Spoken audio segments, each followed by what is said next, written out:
materias, el saber hacer una buena tutoría, es decir, todo este tipo de cosas lleva su tiempo y lleva su formación. Esto no se aprende en los años universitarios porque esto es algo que uno tiene que vivirlo y tiene que llevarlo a lo largo de todo ese tiempo. Bueno, y vamos a los estudiantes. Ya decía que había dos grandes pilares, el pilar de los profesores, ya lo vimos, el pilar de los estudiantes,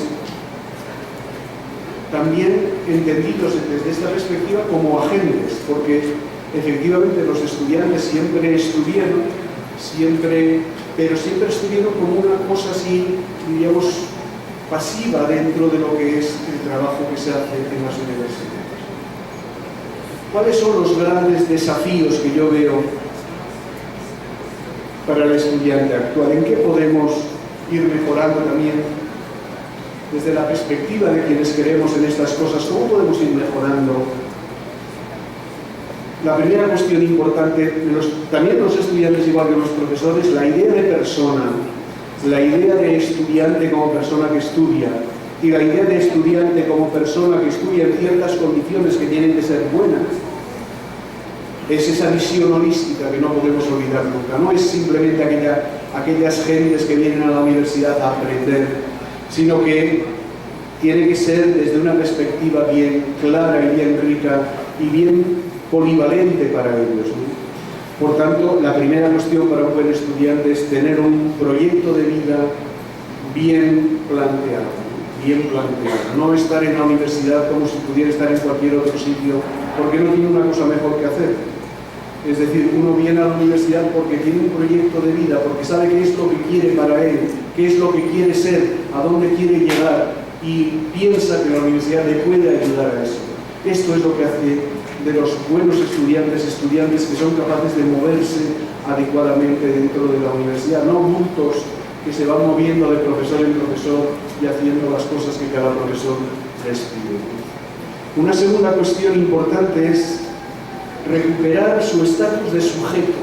Es decir, sujeto es aquel que es capaz de actuar, y aquel que actúa, y aquel que vive su identidad como persona que toma decisiones, no que las toman por él. Y por tanto, esa autonomía de los estudiantes es una cuestión muy importante, creo yo. Fijaos, si entendiéramos que el paso por la universidad va desde una punta del rectángulo a la otra, ¿cómo debiera ser el nivel de crecimiento de la autonomía de un estudiante? Puede que en los primeros años el espacio de toma de decisiones, el espacio de intervención de los profesores sea más amplio, porque el estudiante se está haciendo a la vida universitaria, se está haciendo a la educación superior y todavía tiene un cierto apoyo por parte de los profesores, pero poco a poco el espacio del profesor tiene que ir limitándose y el espacio del estudiante tiene que ir ampliándose. Es decir, aquel espacio en el cual él tiene que tomar decisiones, tiene que poder escoger, tiene que poder decidir qué es lo que quiere hacer. Por tanto, no puede ser nunca igual el primer año de universidad que el último. En el último hay universidades en Europa que en el último año ya los estudiantes ni van a clase. Se integran en grupos de investigación, se integran en grupos de trabajo, es decir, empiezan a funcionar de otra manera porque ya son casi profesionales y por tanto tienen que ir asumiendo responsabilidades que de alguna manera... Claro, si yo entro en una clase de primero y entro en una clase de último año y la cosa es más o menos la misma, el profesor que llega, explica su rollo y se va, claro, es que no han mejorado nada. ¿En qué ha mejorado su autonomía? Pueden escoger más cosas al final de una carrera que al inicio, pueden tomar más decisiones a medida que van avanzando en la universidad que al comienzo de ella. Estuve en Australia una vez dando un curso a profesores y me quedé un poco asombrado porque los niños australianos a los 6 años solamente tienen 2 materias obligatorias en las escuelas, 2, a los 6 años. En España uno ya hizo toda una carrera de licenciatura, hizo su maestría y llegó al doctorado. Antes ya había hecho el servicio militar, ahora no tenemos servicio militar, pero vamos, ya se casó, a veces hasta ya se divorció. Y la universidad piensa que no puede escoger nada. Tiene que dárselo todo hecho a la universidad. Y si ponemos alguna optativa, siempre decimos, y ya verás cómo van a escoger lo que no les conviene. Van a escoger lo que no les conviene. Es decir, no queremos nada en los estudiantes, no creemos nada. Tiene que ser la institución la que marque. Ahora se hace por economía, porque cuantas más opciones das, más cuesta la oferta. Pero es que antes se hacía por mentalidad, es decir, no, aquí los que decidimos somos los profesores de la institución y aquí se hace lo que nosotros mandamos. Por tanto, el tema de la autonomía se queda en puro papeleo. El tercer aspecto tiene mucho que ver con abrir el círculo cerrado de los currículos. El currículo es como una horca caudina por la que tienen que pasar todos los estudiantes. A veces está bien, porque de alguna manera hay determinado tipo de cosas que en la universidad son importantes, pero no tenían por qué ser todas, ni tenían por qué todos pasar por el mismo tipo de arcos. Podría tener, y desde luego la vida va mucho más allá que las materias de una carrera, ¿no? Y por tanto el currículo es interesante, pero ni tanto, o no solo el currículo. Y para un estudiante es muy interesante que haya otras cosas que le interesen al margen del currículo, ¿no? Un padre portugués, aquí como estáis profesores de todos los niveles, un padre portugués me contaba hace poco que tenía dos hijos. Uno se llamaba Carlos y otro se llamaba Felipe. Su hijo Carlos acababa de entrar en la enseñanza primaria, en la enseñanza básica. Y Felipe estaba todavía en preescolar, estaba todavía con los niños de el tal Felipe era un genio en dinosaurios. Sabía todo lo que se podía saber de dinosaurios y de hecho tenía muchísimos en casa ya clasificados por épocas, por lo que comían, por cómo eran, por no sé qué. Felipe. El Carlos, que entró en la primaria, llevaba 3 meses en primaria y un día le preguntó a su padre: oye papá, ¿cuándo se estudian los dinosaurios en la escuela?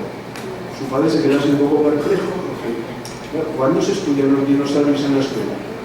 Le dijo: no, yo creo que los dinosaurios no se estudian en la escuela, que esto no es una cosa de escuela.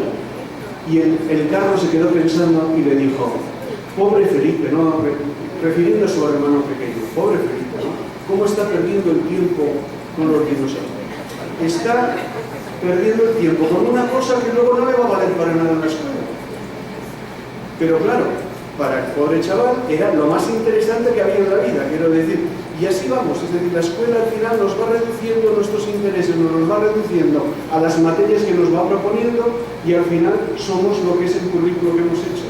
Y esto es terrible porque uno tiene que tener otros intereses que vayan más allá de lo que son las cuestiones puramente curriculares, ¿no? Pero claro, si el currículo a su vez nos agota el tiempo, nos agota las energías, ya no te queda elemento vital para poder dedicar a otras cosas, ¿no?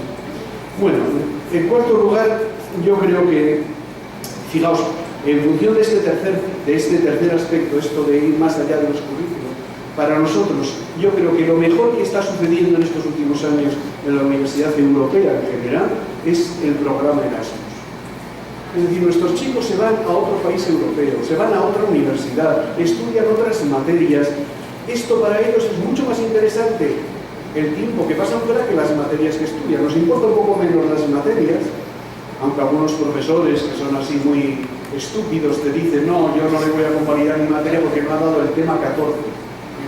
Tú eres un idiota, pero que se ha pasado un año en Noruega pasando un frío del carajo, comiendo salmón todos los días, y tú me vienes que lo importante es el tema 14. ¿Qué importa el tema 14 de tu materia si este chico ha tenido una experiencia que no va a olvidar en su vida? Es decir, y esa cuestión, esto es lo importante, que en realidad uno va viviendo otro tipo de experiencias, y las universidades que antes teníamos muchas cosas, diríamos, culturales, etcétera, que abrían estos campos, cada vez lo vamos cerrando más y nos quedamos exclusivamente en la impartición de las materias que tienen que ver con el currículo que hacemos, ¿no? Bueno, el cuarto y el quinto ya son muy conocidos. Los buenos estudiantes, los estudiantes tienen que de alguna manera ser conscientes de cómo se aprende y de cómo ellos mismos aprenden, ¿no? Porque esto es lo que les va a permitir el ir mejorando su aprendizaje.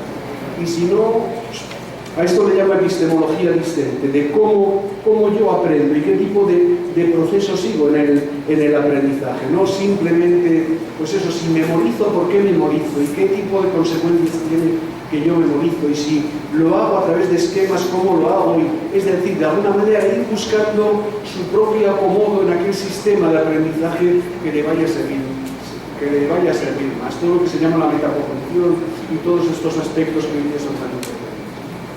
Y al final, fijaos, ha habido muchas investigaciones en los últimos años sobre estilos de aprendizaje, sobre creencias de los estudiantes, etc. Una de las cosas que ha resaltado más es que aquellos estudiantes que funcionan mejor son aquellos que son capaces de pedir ayuda. Y por tanto, cuando un estudiante es capaz de pedir ayuda, sabe hacer una pregunta, sabe dónde buscar un apoyo, bien sea en su profesor, bien sea en los colegas, es cuando ese estudiante va a ir surgiendo y va a ir avanzando de una manera adecuada, ¿no?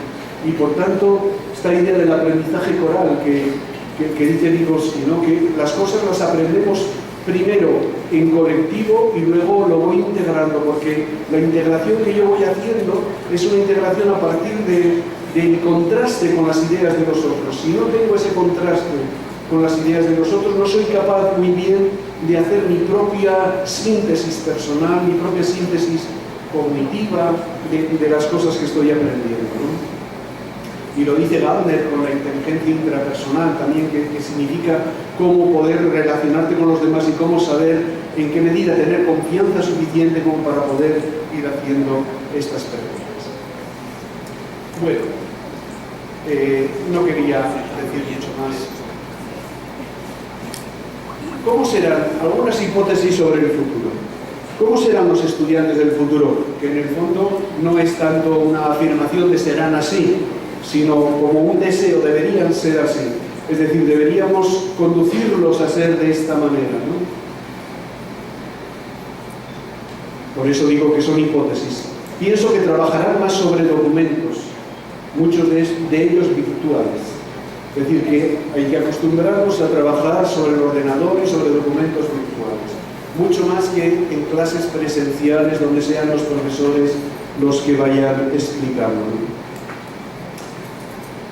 Apareció hace quizá un poco más, en la traducción española hace un par de años, de un libro que se titula Dar clase con la boca cerrada. Es decir, que para ver que de alguna manera no es muy necesario que sea el profesor la única fuente de información de los estudiantes, porque ahora hay muchas fuentes que pueden utilizar desde esa perspectiva. Trabajarán en parejas o en grupos, cosa que también me parece muy importante, porque ya digo, es desde ahí de donde irán haciendo ese contraste y ese aprendizaje coral. Se les pedirá más pensar que repetir, ojalá esto sea verdad, que las evaluaciones, que los trabajos que tienen que hacer sean trabajos de pensar, no tanto trabajos de repetir. Las competencias también nos llevan un poco hacia ese tipo de orientación. Se les evaluará más por informes o proyectos que por test. Esto ya se está haciendo en muchas universidades, a través de los portafolios, a través de los trabajos que tienen que entregar, etcétera, más que por hacerles una prueba objetiva, por hacer una prueba, diríamos, de test. Que los contenidos específicos de su trabajo dependerán más de sus propias opciones. Ellos podrán más elegir qué cosa quieren estudiar. Esto si la crisis económica se suaviza y las universidades pueden entrar en una oferta un poco más amplia, que es más costosa pero mucho más rica desde el punto de vista de la formación, ¿no? Deberán dominar mejor el inglés o quién sabe si el chino u otras lenguas extranjeras, es decir, tendrá que ser un idioma internacional. Mantendrán más relaciones con colegas de otros países. A mí esto me parece muy interesante, la relación con colegas de otros países para resolver problemas conjuntos, para que la interculturalidad vaya entrando en sus cabezas. Saldrán más de las salas de clase para ir a escenarios reales de trabajo, para hacer visitas, para hacer prácticas, para buscar documentación, para encontrarse con grupos de trabajo, para hacer trabajo de campo, etc. Se potenciará el pensamiento divergente y por tanto la cuestión no será que sepa responder a la pregunta del profesor, sino que sepa hacerse preguntas y que sepa buscar caminos diferentes a aquellos que nosotros les hemos explicado. Serán más dueños de su tiempo para poderlo dedicar al estudio y a la lectura sosegada. Hay muchas universidades con muchas horas de clases presenciales y esto no es bueno para los estudiantes, no respeta la autonomía que ellos deberían tener.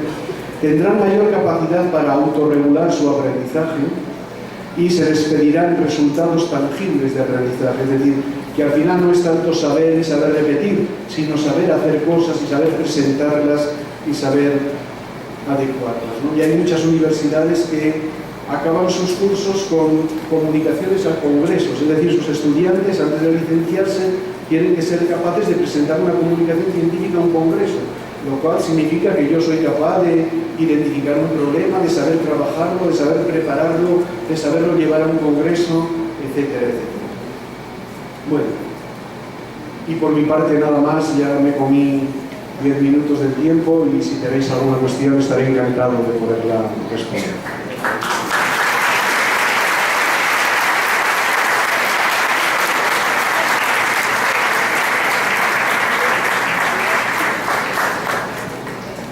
Si tienen alguna pregunta sobre los